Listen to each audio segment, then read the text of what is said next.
Hello students, today we will be reading the chapter Development Economics, chapter number 1. Development and growth are two similar terms, but development is slightly a broader term which does not only mean increase in income but overall well-being, social, political, economic development, everything is included in development.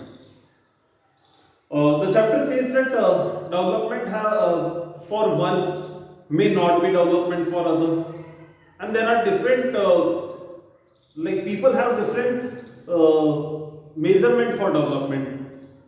For someone, development will if we take a simple example as a student, if we see one student may think that for him development is the selection in the cricket team. For other student, it can be some achievement in music or dance. For some other such academic achievement can be development for him. But sometimes, if we see in the real world, for a graduate person, for him development means getting a good job. For a farmer, it means a good crop, proper price for his crop. For a farm laborer, regular job. So development goals are different for different people, and generally people look for mixed goal. It is not only that कि यही एक development goal है. People look for mixed goal, and sometimes development goals can be conflicting also. In the NCERT book, one example is given in a tribal area, suppose government plans for a construction of a dam. The people living in that area may not be very happy because their land will submerge in water. But the people living in the nearby city town will be very happy that they can get cheap electricity because hydroelectricity will be produced, and they will have a regular supply of electricity. So here development goals can be different. Then similarly, a girl and a boy may have conflicting development goals. Then coming to money, if we consider as a important aspect in measuring development. So people other than income also seek for different goals. Like they want security, they want respect, they want equal treatment. So these are also important development goals, and these are not materialistic that which they can get by money. So this is also one. If a person is getting a job at a far off place from his residence, he will see like different things other than income. That what all facilities he is getting for his family, learning opportunity, job security. So these all things also people generally consider. The chapter is quite theoretical. You have to read the NCERT book, and in first term this chapter is there, in which MCQs will be there. So such questions, please go through the NCERT book. That is very important. Now, there are two international organizations which are comparing development between the countries. These organizations are World Bank and UNDP. And their way of calculating or measuring development, the criteria which they use are quite different. World Bank classify the countries on the basis of per capita income. Per capita income means national income divided by total population. That is per capita income. Generally, as a layman, we say average income, but the exact word is per capita income. National income divided by total population. And in this, in year 2017, if a country's per capita income was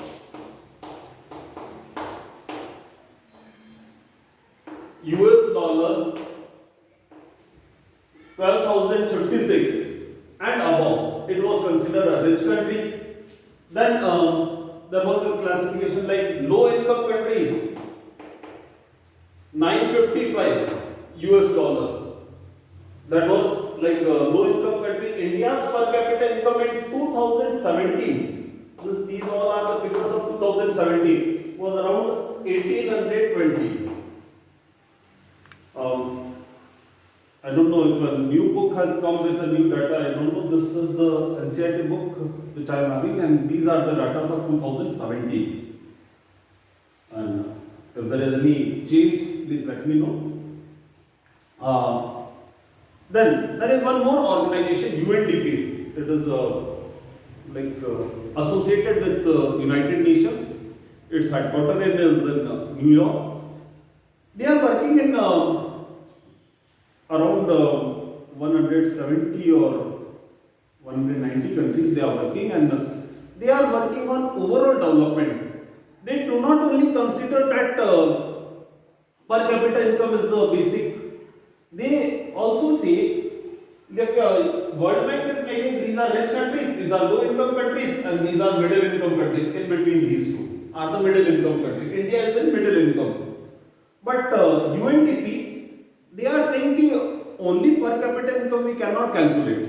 We should also consider healthcare, education along with per capita income. That is a much better way. So the criteria used by UNDP is a broad criteria. They are seeing different aspects, and that is essential also. Like for development, income alone cannot help everywhere. We need many public facilities. Public facilities like there are certain things which a person cannot get only by money. कि भाई मेरे पास खूब पैसा, I will earn get all these things. It is not necessary. तो ऐसा नहीं हो सकता कि किसी इंसान के पास पैसा है वो हर चीज अचीव कर ले, या जो उसे देश नहीं दे रहा है वो मिल जाए उसे. Like pollution free environment. Pollution is not limited to the political boundary, या कोई भी एक बाउंड्री से वो बाउंड नहीं है. तो pollution free environment is one such thing. Second, unadulterated medicine. Third, prevention from deadly disease. Presently corona is going on, तो जब तक सबका वैक्सीनेशन नहीं हो सकता है हो जाता है, कोरोना खत्म नहीं होगा. तो भाई एक पर्सन कहते हैं मेरे पास पैसा मेरे को कोरोना नहीं होगा, ऐसा कभी नहीं होगा. जब तक कि सबका वैक्सीनेशन नहीं हो जाए ग्लोबली, तब तक कोरोना खत्म नहीं होगा. So that is also like here public facilities are playing an important role. One such public facility name is given PDS, Public Distribution System. Public Distribution System, government procure food grains from farmers. They purchase the food grains from farmer at a minimum support price. एक pre-announced price है कि we will purchase food grains at this price. Government is purchasing from farmer and selling it to different section of the society at different rate. Like the people who are living below poverty line, they are giving them at a very low price, 2 rupee kg and 3 rupee rupees per kilogram. They are selling wheat and rice to the BPL families below poverty line. Senior citizen in below poverty line category, they are giving free of cost also, and purchasing wheat at around present rate is I think around 20 rupees per kg, 19 rupees and some paisa. So around 20 rupees they are procuring food grain and selling it free of cost or at 2 rupees per kg. So this is public distribution system, and this government can only do.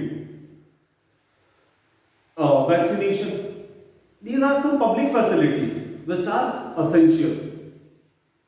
Now here there is a classification given of Haryana, Kerala and Bihar. If we see the per capita income in year 2014-15, Haryana's per capita income was very high, 1,80,000 in comparison to Kerala. Bihar is although low in per capita income. But if we see infant mortality rate means the number of children which die before attaining the age of 1 year, and this is per thousand we calculate. It is not in percentage. Haryana 13 children were dying before attaining the age of 1 year. In Kerala it was only 10. So here Kerala is leading. It is much better. यहाँ पर कम बच्चों की death हो रही थी, यहाँ पर medical facilities अच्छी है. Haryana although per capita income जाता है, बट इन्फेंट मॉर्टेलिटी रेट भी जाता है.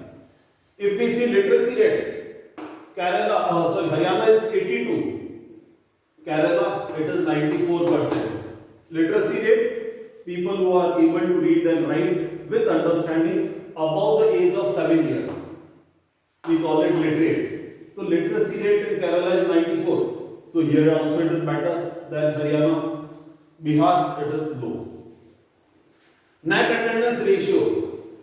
For in the age group of 14-15 years, the number of students who are attending school in overall proportion के भाई total 100 हैं उसमें से 61 attend कर रहे हैं.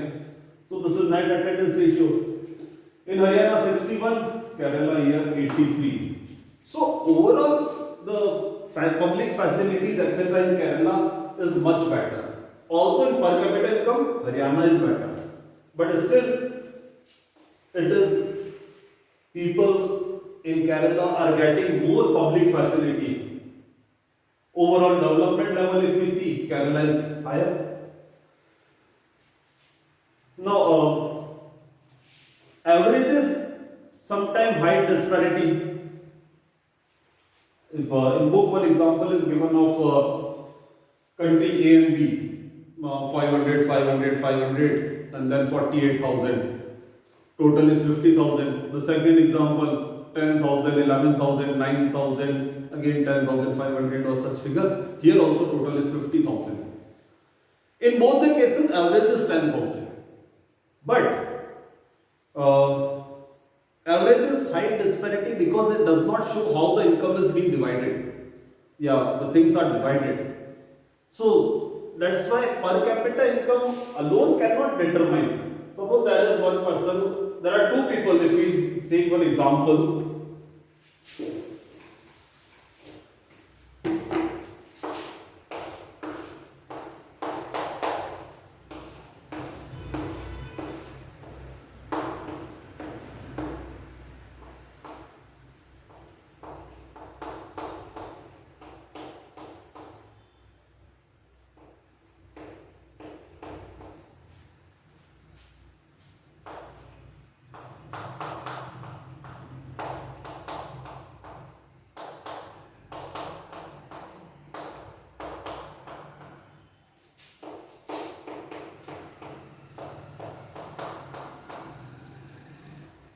in this case, there is a large population which is very poor and a small population is rich. Average is, if we see, divide by 4, that is 10,000. In this also, the average is 10,000. Both the cases, average is 10,000, but here the income is equally divided and here there is an unequal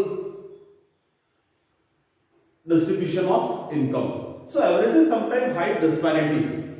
Similarly, one more numerical can be there of body mass index, BMI. To calculate BMI, the height of a person in meter, divide by weight in